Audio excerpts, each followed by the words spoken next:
आप मुझे ये बताइए, आप ये कह रहे हैं कि हर महिला को आप, हम नहीं कह रहे हैं, आम आदमी पार्टी कह रही है कि 2100 रुपये आप देंगे, ब्राह्मण को आप 18,000 देंगे, महिला को, पुजारी को, हर ब्राह्मण को, जिसको भी पुजारी को देंगे। आपको पता है कैलकुलेशन आप लगाएंगे तो कितना पैसा होता है, बजट के बाहर जाएगा, कितना पैसा होता है। और मान लीजिए अगर आप बजट से देंगे भी 100% बजट में से कम आप 40% बजट महिला को आप बांट देंगे तो 60% बजट से क्या कर लेंगे? सैलरी दे देंगे आप गवर्नमेंट एम्प्लॉय को, हम जैसे युवाओं को रोजगार दे देंगे, हम जैसे और योजनाओं को आप सक्सेस कर लेंगे? नहीं कर पाएंगे, कर पाओगे। ये बिजली पानी फ्री मत दो। सबसे बड़ा मुद्दा बेरोजगारी का है, सबसे ज़्यादा मुद्दा बड़ा, चाहे वो बीजेपी सरकार हो। आप 60% महिलाओं को दे रहे हो 2100, वही पैसों को अगर आप किसी रोजगार के थ्रू युवाओं को जोड़ के अगर वो पैसा अगर रोजगार दोगे तो बेस्ट है ना। कौन सी महिला को 2100 रुपये की ज़रूरत है भाई साहब? जो गरीब है, जिसके पास, मैं बताओ, सुनिए, गरीब है, दिल्ली जैसे शहर में भी रह के आदमी गरीब कैसे रह सकता है? अनकॉमन सेंस कैसी बात कर रहे हो आप? गरीब वो है जो 10%, सुनिए मेरी बात, दिल्ली जैसे शहर में, हम इतना बड़ा भारत देश है, दिल्ली जैसे शहर में 10% अगर गरीब है और उसकी आड़ में 40% लोग अपने आप को गरीब घोषित कर रहे हैं तो गलत ही है ना। आप असली गरीब को तो ढूंढ ही नहीं रहे। कौन ढूंढ रहा? कोई नहीं ढूंढ रहा। कहाँ गरीब है बताओ? तो वैसे तो आम आदमी पार्टी कहेगी कि बीजेपी भी कह रही है जहाँ झुग्गी वहाँ मकान, और मोदी जी ने दिया भी है। हम ना बीजेपी की तरफ से ना, हाँ, जहाँ झुग्गी जहाँ मकान है वो अच्छी बात है ना। बंदा झुग्गी में रह रहा है, वो गंदगी में रह रहा है, अगर उसको मकान मिल रहा है, साफ़ सुथरा मिल रहा है तो एक अच्छी सोच है। तो ऐसे ये कहते हैं कि हम पानी दे रहे हैं, बिजली दे रहे हैं, बस दे रहे हैं, तो क्या है जीवन सुधार? मैं आपको अभी क्या कह रहा हूँ कि आप पानी दे रहे हो, मैं मना नहीं कर रहा हूँ, वो तो देना ही पड़ेगा, कंपलसरी है। वो तो आप सीट पे बैठे हो तो दोगे, नहीं दोगे तो दूसरा बंदा तैयार बैठा है, ठीक है ना। वो तो मुद्दा नहीं है, पानी बिजली का मुद्दा नहीं है। फ्री के चीज़ तो अगर बीजेपी भी दे रही है, राशन फ्री दे रही है ना, अभी भी हाल ही में फ़ोन आते हैं, तो ऐसा कोई बात नहीं है, फ्री की चीज़ नहीं है। वो कुछ ना कुछ तो बजट बना के ही चलता है ना घर का आदमी। ये जैसे कह रहे हैं युवा, ये कह रहे हैं कि पैसा कहाँ से लेके आएंगे अगर बांट देंगे 60%? तो बात तो जायज़ है। क्या बात हो गई पैसा इससे बात सही है, आप टन है अपने बात बड़ा बजट में तो हर काम करेंगे ना, बजट में होगा ना। जो भी रजिस्टर जो होगा, मंदिर होगा या गुरुद्वारा होगा, उसी को करेंगे ना। अब कहने को तो जो मर्जी कह दो कि भी हम ब्राह्मणों को 18,000 देंगे, अब जब ब्राह्मण ढूंढेंगे तब मिलेंगे ना, तब रजिस्टर होंगे ना, मंदिर वगैरह कुछ गुरुद्वारे रजिस्टर उन्हीं को दिया जाता है ना। अब 10 में से 5 बंदों को मिला तो दे ही सकते हैं, ठीक है ना। जो तो बाद में ये घोषित करेंगे रजिस्टर नहीं है जी ये मंदिर, उसको कहाँ से देंगे वो लोग? गुरुद्वारा ये रजिस्टर नहीं है जिसको नहीं देंगे, फिर ये तो उसमें एक कंडीशन लगा दी। हाँ, बस कंडीशन एक ऑप्शन दिया जाता है कि अभी आप हमारी तरफ आओ, कि उसके बाद वो बात की बात है कि मिलना या ना मिलना बात। फिर आम आदमी पार्टी और बीजेपी में डिफरेंट कैसे हुआ? हाँ जी, डिफरेंट कैसे हुआ? आम आदमी पार्टी बढ़िया यार मैं तो आपसे यही बात कर रहा हूँ, जो प्रेजेंट है मैं उसकी बात कर रहा हूँ, प्रेजेंट की बात कर रहा हूँ। जैसे हमारी साफ़ सुथरा पानी, ठीक है ना, गलियाँ साफ़, पार्क साफ़, मेडिकल साफ़, मोहल्ला क्लिनिक साफ़, मैं उसकी बातें कर रहा हूँ ना। अभी बात की बात क्या होगी वो नहीं मैं कल कहना है। प्रेजेंट में जो है मोहल्ला साफ, पानी साफ, बिजली सही मिल रही है और पार्क वगैरह साफ है, सब इस पे हम बात कर रहे हैं। इस मुद्दे को लेकर के आम आदमी पार्टी आनी चाहिए। नहीं, बिल्कुल आनी चाहिए। इस मुद्दे के ऊपर आम आदमी पार्टी आनी चाहिए। ये सब यहाँ बिल्कुल ठीक है। और जहाँ ये भाई साहब कह रहे हैं जो मंदिर के पुजारी हैं रजिस्टर्ड होने चाहिए।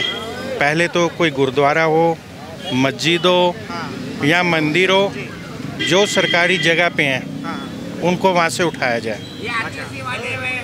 पहली बात, मंदिर हो, मस्जिद हो, गुरुद्वारा हो, कोई हो, सबके लिए एक जगह, जो सरकारी जगह के ऊपर है उन्हें वहाँ से उठाया जाए। ऐसे तो वक्फ बोर्ड बहुत ज़्यादा तीसरे नंबर सबके लिए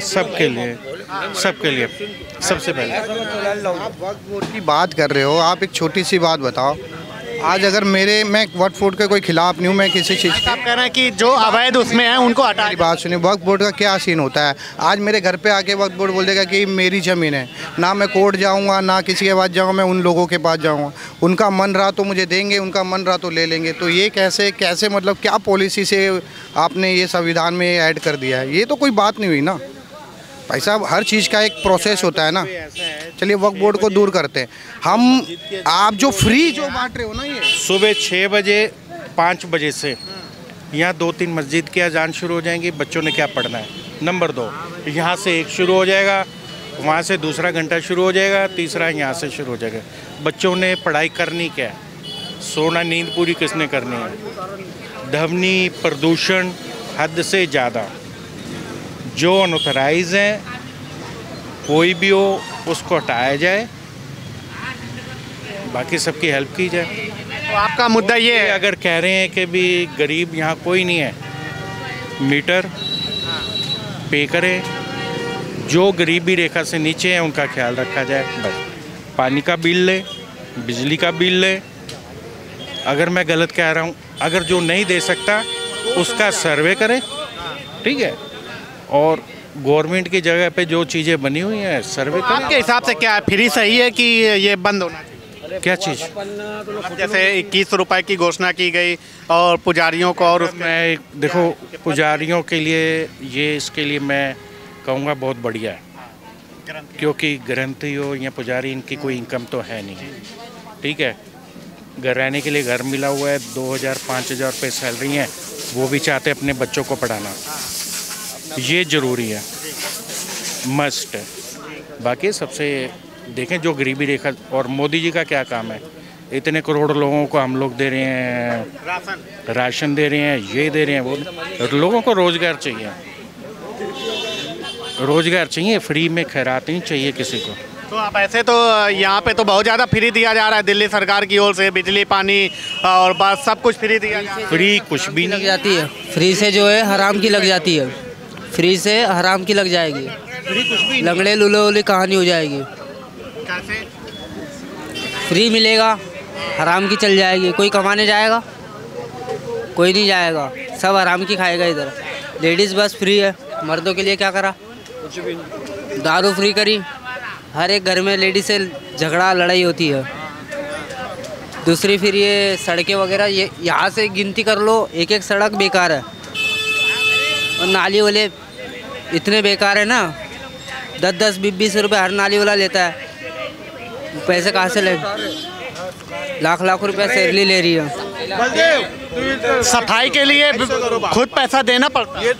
20-20 रुपये देते हैं, हर गली से 20-20 रुपये जाते हैं, एक गली से पूछ लो। अच्छा, ये जाते हैं 20-20 रुपये जाते हैं हर गली साफ करने के लिए। इस बार जैसे दारू तो एकदम खुलेआम बिक रही है, दारू तो बिकी रही है पूरे हर जगह पे, अब फ्री वाली तो बंद हो गई। फ्री वाली बंद हो गई, मगर ये प्रशासन को पता है, प्रशासन को पता है कि यहाँ पे दारू बिक रही है।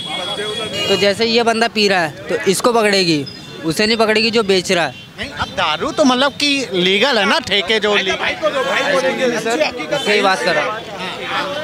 धन्यवाद सर। मैं एक छोटी सी रिक्वेस्ट है आपसे सर मेरी, मैं इतना सी बड़ी बातें तो मैं कहूँगा नहीं सर, मेरी छोटी सी रिक्वेस्ट है। मेन तो सर मेरी नज़र में नशा बंद करवाओ।